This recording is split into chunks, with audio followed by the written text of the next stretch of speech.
Well, today we have two wonderful people with us, Jake and Ari. We have known you for a long time, but recently we had the privilege of serving you in your first home purchase. And we wanted to kind of pick your brains about this and the journey and the plan that we came up with. And it was a journey. It wasn't an immediate, quick thing that happened, but there was a lot of planning and things that went into it. And so let's get started. Adam actually is here with us as well. Ooh. Adam played a big part in this, but let's get started pre-Adam. This was a couple years ago now. This is like BC. And you guys are telling us your story. Yeah, before Adam, B-A. B-A-N, before Adam Nixon. But yeah, we'd love to hear just kind of what was initially going through your mind, and then there's some life changes and things like that, and then to kind of we'll go through the whole process and learnings and things. Yeah, so Ariana and I have been married for 7 years, and we have a son. His name is Milo, and he's going to be turning 4 next month. So we, as you mentioned, we're first-time home buyers, and we've lived in a lot of houses since we got married. A lot of places, moving those mattresses. And I was just telling Jeff before we started the podcast, even when I was a college student. So I lived in SLO for San Luis Obispo for about 14 years before we bought this house. And I probably moved almost every year. Every 1 to 2 years or something like that. Because there were some, there were 2 of our houses that we lived in for less than a year. Mm-hmm. Yeah. And when you're a college student, you can just pick up your mattress and your stuff and I'm good to go, baby. And then that's it. When you start having kids and you have a family, and it's like, wow, we've got a lot of stuff. And it's like, you have a big logistics effort to move just even across the neighborhood. Yeah, it's not 2 Camrys full anymore. No, you gotta get a moving truck. Yeah. and you got to get all the people involved. It just gets stressful when it's 1 to 2 years.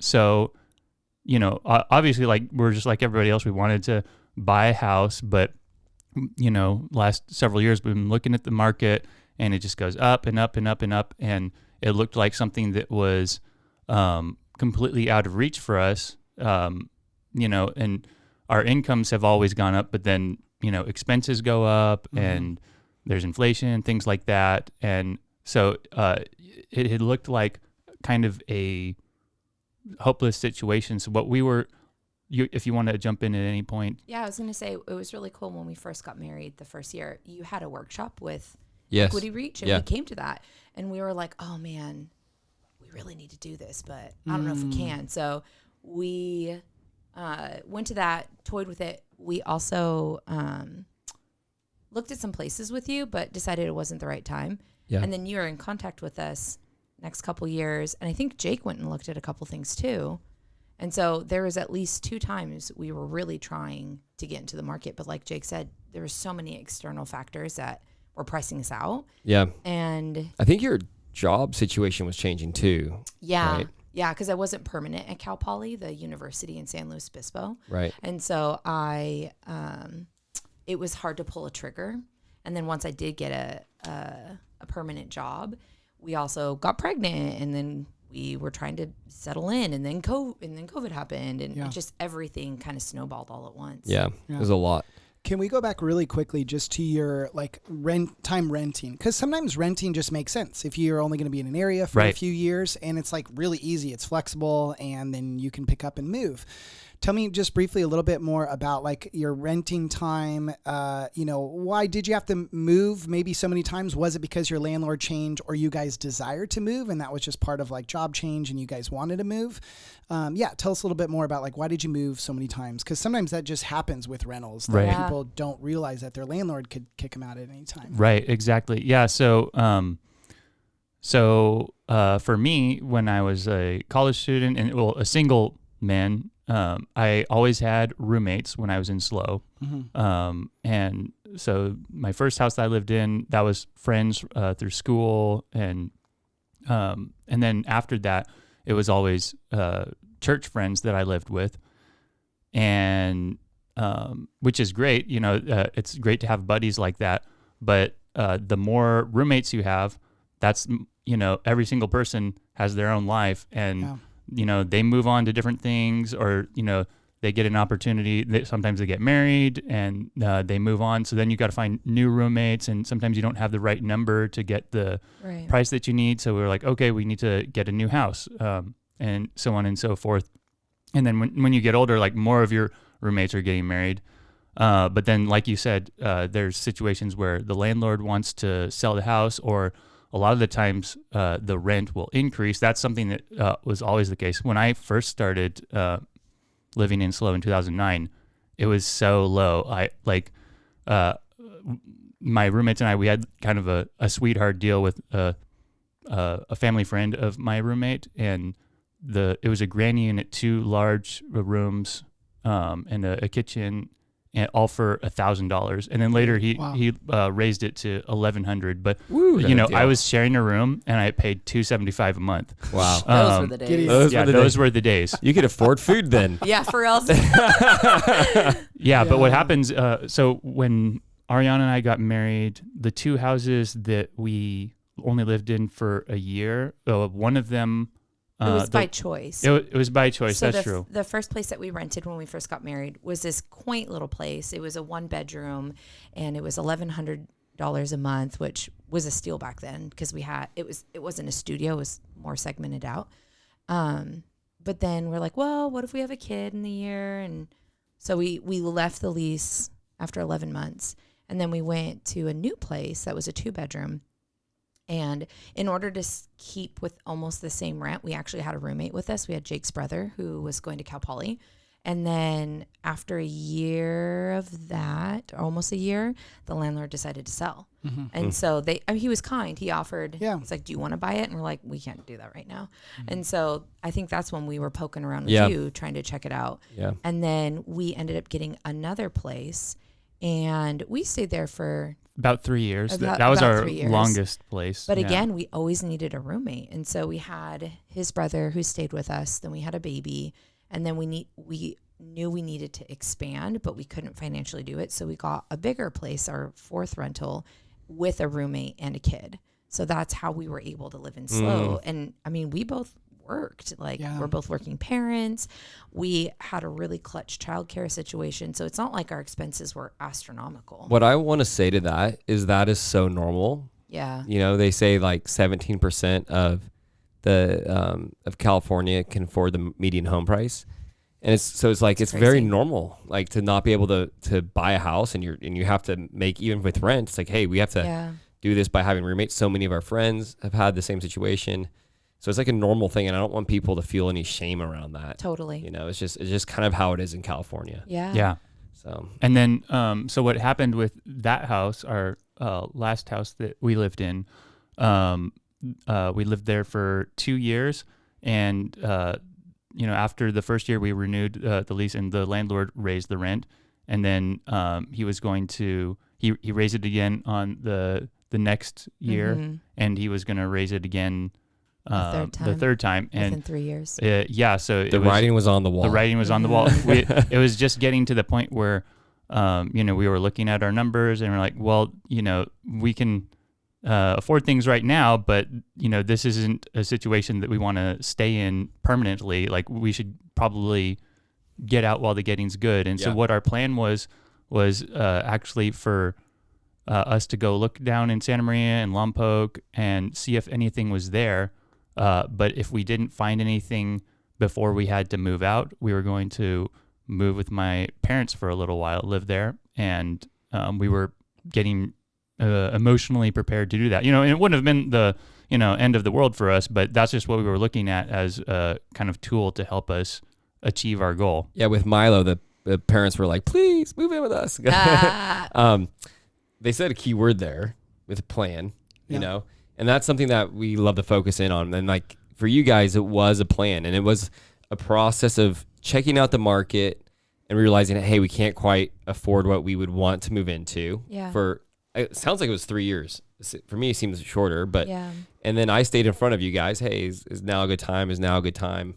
what's going on in your lives now, right? You know, kind of phone calls or whatever. Mm-hmm. Yeah. And then eventually, hey, yeah, you reached out to me and you said, hey, Jeff, like, I think now's the time. Yeah. I'm like, fantastic. And then we put together a game plan, and that game plan involved a unique program. That was the, what was it called? Dreams for All. And so that was a unique kind of loan program. And it allowed us to do a few more things that we couldn't have maybe done otherwise, and also brought down the payment just a bit, which was really nice.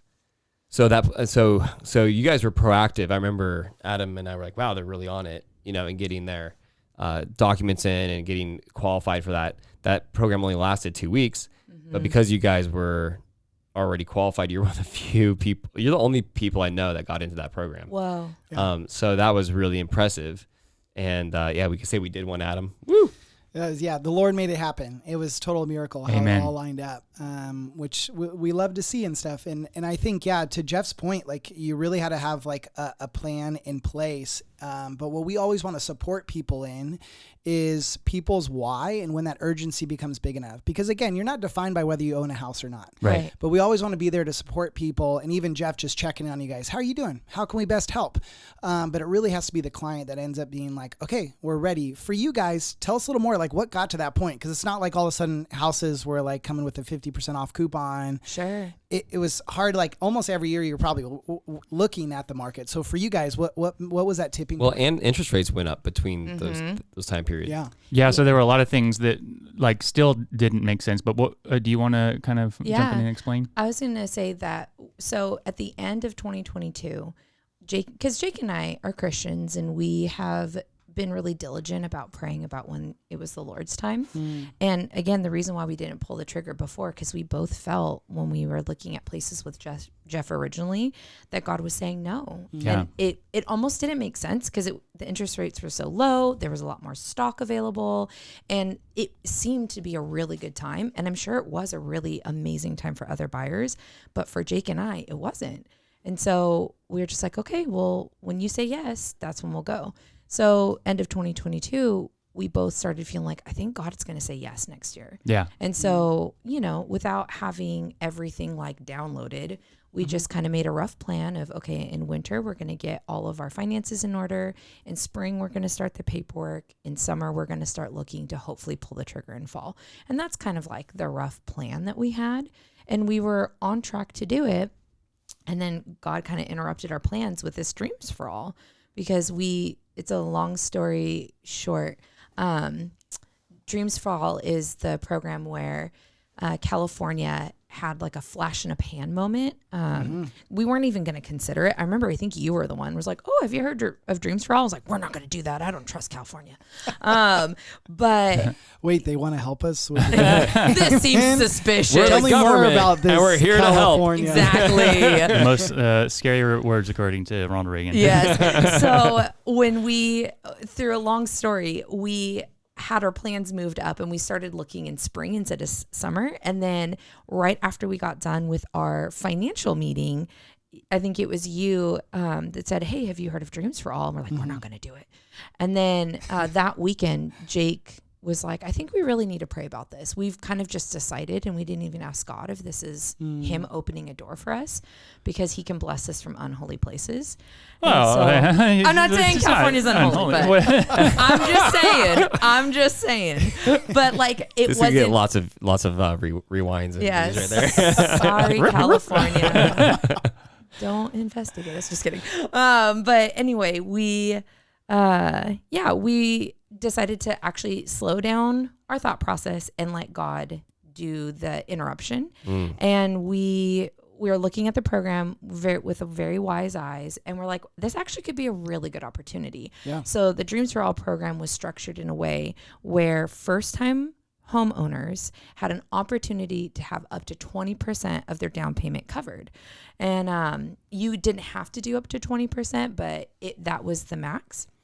And you got a 0% loan for that 20% that you have, I think, up to 30 years to pay. And that was the last piece that was preventing Jake and I from entering into the market. Yeah. Because we had good income, we had really high credit, or credit ratings. We'd have very little debt, but we couldn't get a down payment. Yeah. And in order to afford a home in California, you have to have an extraordinary big down payment if you want to do the standard 20%. Yeah, especially for like even if it's not the 20%, but if you don't want to have like PMI or have higher payments, you know, and that was for you guys, you know, like we want our payments here. Yeah. So by coming in with this, it takes our payments there. Exactly. And that was huge. Right. So, you know, we could have afforded something on our original plan, but what we could have afforded would have been significantly smaller. Yeah. Less. Yeah. Like, you know, and honestly, like it probably would not have met the needs that we had at the time or for this year. Yeah, agreed. That's cool. So we ended up saying, okay, I think God is wanting us to go with Dreams for All. We told the financial side, like, hey, we're going to go with this program. And then Monday, we looked at a bunch of houses with Jeff. Tuesday, we slept on it, or Monday, we slept on it. Tuesday, we said, okay, put in an offer. Wednesday, they accepted the offer. Thursday, we got the call saying, okay, or Wednesday when they accepted the offer, they said, oh, you guys were both like, oh yeah, you could do the paperwork maybe by next week. And I was like, no, we're going to do this now. That if we're going to do this, it has to be right now. So Thursday we took off and we did all of the trainings and we finished all the paperwork. Yeah, you did all. So this is all the loan program paperwork. Yes, yeah. for you Dreams for All. knocked it out. Mm-hmm. Yeah. We took off a day from work to do which that. Which was so wise, by the way. Because Thanks. I think if you would have waited next week, you wouldn't have gone it. Oh, for sure. No, we wouldn't.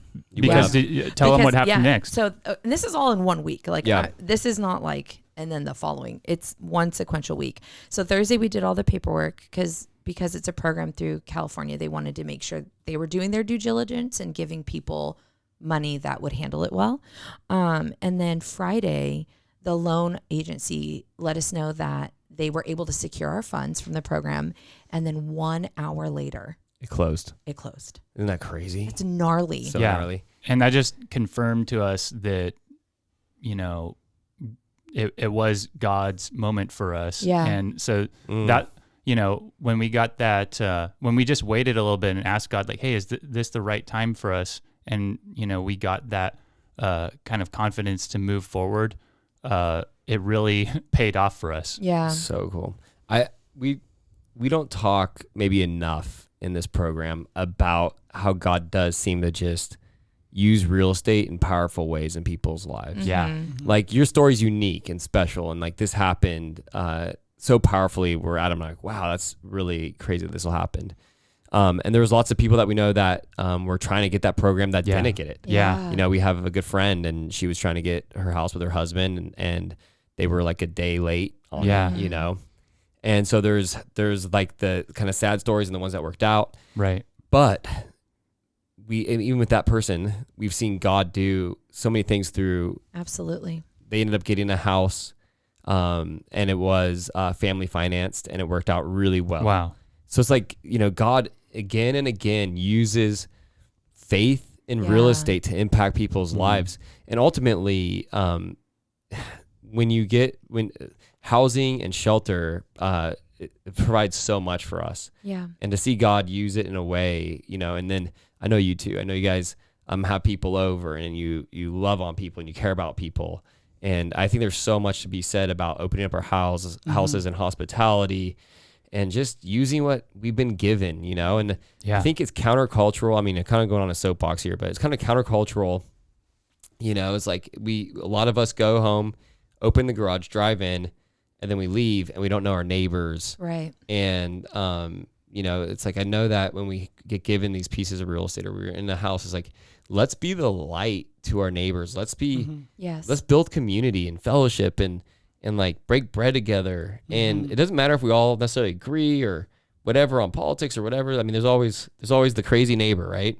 But breaking bread together and having fellowship, having the kids play together, like that is so powerful. It's so cool. And I know that's happening in your house because of who you guys are. Yeah. No, it's been awesome. Yeah. We've had a ton of people over and it's just, you know, we love the house that we're in and it's just really awesome to think about just comparing where we are now to where we were even just at the beginning of this year, totally, we had a lot of worries and trepidations about what was going to happen, Ariana especially. And, I just kept saying, God's going to provide for us somehow. Like, we don't know how. right. And like you said, Jeff, your friends that were looking for the house, that, they had family financing. You don't know how God is going to provide. There's, lots of different avenues and methods for achieving these goals, and like you said, it's not about owning a house, that doesn't define you, but it does make a big difference on your life, the shelter over your head. And that's something that God cares about, and he cares about us. We believe that. And so we just made the decision to trust him. Yeah, I think I want to highlight something too in your story. And sorry, I'm soapboxing it again here. But like seeing where you guys were at initially and what we looked at initially. And it was like, yeah, this is probably not the right things to move into or to buy. Yeah.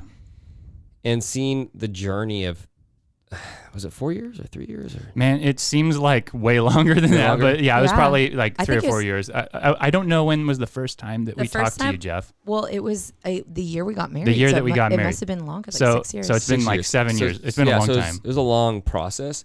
And I think that's like going back to that is like people get frustrated that it hasn't happened yesterday and it's not happening in the next month. Yep. And that's where it's like, I want people to know it's like, hey, like it's something that you need to put before the Lord and think about and plan. Yeah. Like, and set aside money and really be diligent. Because it isn't just like something that just happens. 6 or 7 years, that's a long time. And that thing was always in your sight. You always had a goal. And I know you are really well. You always have that in your goal. And Jake, you're a very focused person. You always have that in the mind. Like, hey, our goal is to own one day. Mm-hmm. And there's lots of hurdles, but we're not looking at the hurdles. We're looking at the goal. Yeah. And you guys made it happen. Mm-hmm. Some of the houses we looked at were hilarious. Like, Ari, remember that one where we like had like you open it, had like a fish line? Oh yes. What was that? The bell would play music. To the doorbell. Yeah. The doorbell. The bell would like play music every time you open. And I was like, I love this. This is quaint. And you're like, no, don't do it. This is creepy. The doorbell was at least $20,000. That thing was easily. antique. So we were all together. It was Okay, that's hilarious. We were all my together gosh. on that one. That was so funny. Minus poor Jake had to work, but I think that brings up a really good point in what Jeff's saying is that anytime, and we coach a lot of first-time home buyers on this, is that we watch, HGTV and House Hunters, and we're like, oh my gosh, which one would you choose, babe? And which one would you choose? And we all like this ideal house. But most of the time for people, when they move from renting into a home, like there's sacrifices they make, and they have to get creative. And that's another thing I love about your guys' situation. So yeah, you were open with Dreams for All program was amazing, but that program also isn't just available to anyone right now. You guys also, before that program was even in play, because we had your whole plan set up, like we were looking at houses, to your point, Jake, without that program, and you guys were willing to like basically house hack, have someone live with you, pay rent to help with the mortgage, which like, is that anyone's first preference? No, most of the time not. But you guys were like, but if it gets us in the game, you know, to be able to do home ownership, that'd be amazing. What are some other sacrifices you guys were willing to make? Some people are like, we want a big kitchen. We want to host 20 people. We want a yard. Like, what are sacrifices you guys just had to make to be able to buy your first place? I would say one of the biggest sacrifices, which might be counterintuitive, was just staying on the Central Coast. Because we have so much family here, and we knew we wanted to raise our son with family. And so one of the biggest sacrifices was trying to get into this market, because we easily could have gone, we easily could have gone, to another state, even just another part of California. Like Central Valley has completely different prices than the coast. Yeah. And so I think the first thing we had to really wrestle with and go to the mat on was the location. And so once we realized, okay, it doesn't matter the size, doesn't matter the square footage, doesn't matter the rooms, like we know we need to be in this community. Location. That's so good. So yeah. And regarding the house specifically, for me, the thing that I think about is having an HOA, which wasn't our first choice. Especially like we've got a pretty high HOA fee monthly. But honestly, like I love our HOA, and we're friends with the president and his family. Awesome. And awesome. Yeah, so first time I've heard that. I know. I was gonna say we might want to. Usually we have that automatic music that goes dun dun dun. Every time HOA said dun dun dun dun dun dun. But there are good HOAs out there. Yeah. There's good HOAs, but when you have an HOA, you take on different issues and problems. So there's positives and negatives to it. Yeah. So the positives are you don't pay for as much stuff. You're not responsible legally for as much stuff. Like for instance, in our HOA, the HOA covers the roofs. They do the roof repair, all the exterior repair, landscaping outside, that kind of stuff. And of course, all that stuff comes with a hefty fee that you pay every month, which that's part of the downside of it. There's other downsides too. Like, you you have to take all of your anything that you want to do to your house. You've got to present that to the HOA board and say like, hey, if it's on the outside of the house, that is, like, you can do anything you want on the inside of the house pretty much. But if you want to even put a flag outside your house, you got to put a letter in, and that's pretty common for most HOAs. Yeah. And there's other issues too. So, but for us, it's been great so far. That's just like another feature of the house that we live in. So there's positive and negatives. Yeah. All of our family are, don't get a house with an HOA, but if it's God's house for you and there's an HOA, who are you to sneer at it? And even with the HOA, there's been just as much amount as good that's come with it as the negative price tag. So, yeah, that's really cool. It's good. I'm curious on that point. Are there any other things that were really stressing you out pre-buying a house and maybe even during escrow that now in current reality you're like, I don't really think about that much anymore? Like HOA might be one kind of in that category, but I'm curious. Yeah. So one of the things that was a big deal for us that we were thinking about was, like you said, kind of a home hack. Yeah. So what we were thinking was basically we move into a dump and fix it up ourselves. And for some people, that's the right choice. And like people like Jeff is amazing at that. He has a long history of all the houses are dumps. Just kidding. Fixing up houses. No, like fixing and turning a profit on a house. And I love that. I think where we're at right now in our family situation, we would not have the time or the money to invest into that.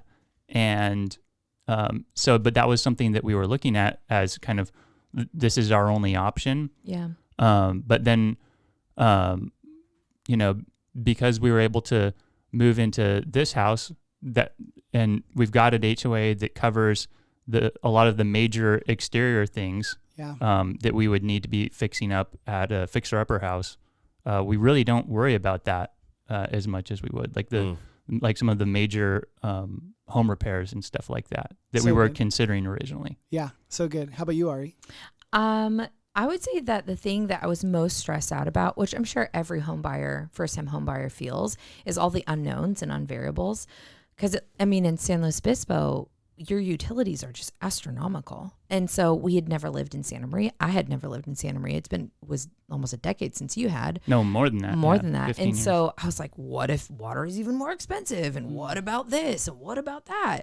And just like because I do the monthly budget for our family. So like not knowing where things were going to land, I was anticipating at least 6 months of feeling anxious before I could finally like take a breath with our finances. And I think it was month 2 where I was like, oh, we're fine. Good. Why should I have been stressed out? Like, this is so much better than I thought. Yeah, that's really good. That's so good. Well, cool. Last quick question is I'm curious in terms of with the overall process, now you're through it, what is something that you wish you knew beforehand, like heading into buying, like that you can even share? There's other first-time homebuyers feeling a lot of similar things, like, gosh, the market is so daunting. They wait a few years, they're like, gosh, the market's so daunting. Yeah. Like we always talk about, no one's ever gotten into a house and was like, gosh, that just went faster and it was cheaper than I thought it was going to be. It is an overwhelming kind of crazy thing. There's a lot of unknowns, as you were saying, Ari. So I'm curious, anything that you wish you would have known ahead of time that you can maybe share with our audience? That's difficult to say. I feel like because of how long we were looking for a house, like the years and years, we had a lot of time to think about the things that worried us. Was there anything specific that like you learned through the process, Ariana? Yeah, I think that on a less practical side and more emotional side, the thing I wish I would have known even at the jump 6 years ago when we were starting this was that tension wasn't a bad thing, because it felt like we were in tension for those last 6 years of do we do it? Do we don't do it? Is now the right time or is now not the right time? It felt like it was something you desperately wanted to have alleviated, but I wish I would have known that that's just part of the process. Like living in tension is part of this process, and it's not an intrinsically evil thing. It's just how you get from A to B. It's okay to wait. Yeah. I think that's something that, we kind of knew, but I think, if I had to say something to my younger self, I would have reinforced that, if it doesn't make sense for you to buy right now, then don't buy right now and wait until it does make sense. And sometimes that takes a long time, but for us, it eventually happened. Yeah. That's so good. Well, Adam and I loved working with these two. And I think before we fully let you go, we have 3 questions we want to ask you. So first is, what is your favorite book, TV show, movie? What are you guys most enjoying right now? Ariana first. Oh man. I would say my favorite book is really intense. It's called This Present Darkness by Frankie Peretti. This Present Darkness. It's gnarly. It's good. It's like a Christian thriller. Okay. And I read it right before I became a Christian, and it has a lot of parallels to the Central Coast. Cool. A pleasant, happy college town has a dark secret. It's one of those. It's good. So, which I'm not a horror person, so it's kind of funny that's my favorite book. That's cool. Yeah. That's good. How about you, buddy? Well, everyone who knows me knows that Lord of the Rings is my favorite book series and movie series. Yes. And now there's a TV show. Oh, yeah. Well, we don't talk about that in our household. Yeah. It's okay if you like it. No judgment. No judgment. But your facial expression did change. I'm just going to say that. Yes. Oh, yeah. It's kind of... It got darker in the room. A little bit. So I'm just a big Lord of the Rings fan. I could talk about that for... we could have a whole 5-hour podcast about that. That's good. We're good. Yeah. We're cool. Good. We're cool. I also wanted to say, we just really loved the whole process of you, Jeff, and Adam, having you guys as our agents, and it just really made the whole stressful process a lot less stressful for us, and we enjoyed the whole thing, and we loved coming here today. Agreed. And another thing to back up on that question, they're so sweet. One thing I wish I would have known is how much you guys would advocate for us. That is the word that best describes your business, is you guys really aren't just realtors, and you're not just partners. You guys are advocates. Yeah. You and the team really came to bat for us, not only with the players involved and overall, but even with us in advocating what was best for us, even when we couldn't see it. So I felt like you guys went the extra mile, absolutely, and made us feel comfortable about the whole situation. And even reassuring, hey, if this isn't right for you, that's okay, And that's the way you were the whole time, Jeff. When we were talking to you years ago, because I could tell you were excited about the, helping us get a house. But at the same time, when we told you we're not ready yet, you're like, okay, that's totally fine. Yeah. Yeah. Oh, Call me when you're ready. That's so sweet. You're the best. So good. Love it. Question number 2 to get to know you guys a little bit more too is who's been the most influential person in your life? You can go first. Barring Adam. And Jesus, because I feel like that's going to be the automatic one. Well, yeah, that's the automatic answer for us as Christians. Other than Jesus. Yeah, other than Jesus. Probably, church leaders, pastors. Ariana has been very influential in my life. That's good. That's a fun answer. Thanks, babe. Same to you. Love it. How about you, Ari? I would say, in a very weird way, and it's not like it's not like men thinking of the Roman Empire. It's not like I'm thinking about this every day, but I think back a lot to actually the President Theodore Roosevelt, because when he was a child, he was so sickly, they didn't think he was going to make it into his teens. And he ended up overcoming so many obstacles and ended up being this like intense bulldog that helped rescue America in a really critical time. Yeah. And I've been thinking about that more often than not now that my son's getting older. Yeah. Because for those that don't know, Milo's in a wheelchair. And so having a high needs son who's just absolutely incredible, I think about that more often than not now of someone that I was like, if this man could have overcome so many obstacles and gone so far in his life, it's forcing me to take the limits off of my thinking as a parent on how I treat Milo. So wow, what an answer. Yeah. Dang. Like I said, I don't think about it every day, but it's not like I read his books or anything. That's sweet. Yeah. Hey, for the two of you, I guess it could be different, but what's the ideal day on the Central Coast where you like to go, where you like to eat, what you like to do? Okay, so one of our top date spots is Ventana Grill in Shell Beach. Yeah, I love that. Yeah, and I used to do a lot of business travel, and so when I came back from business trips, sometimes we would go on dates, and one of our dates was to go to the little hotel that's next to Ventana Grill. Oh, yeah. I forget what the name of it is, but it's like right on the cliffs. Like Sea Cliff. Sea Cliff or something like that. I can't remember what it is, but and we just walked around there, and we had a dinner at Ventana Grill, and that was pretty great. Honestly, like anywhere you go in the Central Coast, it's beautiful and it's awesome, and especially in SLO County, there's tons of beautiful restaurants. But really, all over the place, it's great. You can find, you can have a fun day. Where do you guys go for like walks or hikes, or what do you guys do? Yeah, I would say my ideal day would be starting at Zorro's Cafe and eating a nice breakfast, and then going up to the Pismo Preserves and hiking. And then you have to get home because the kid has to nap.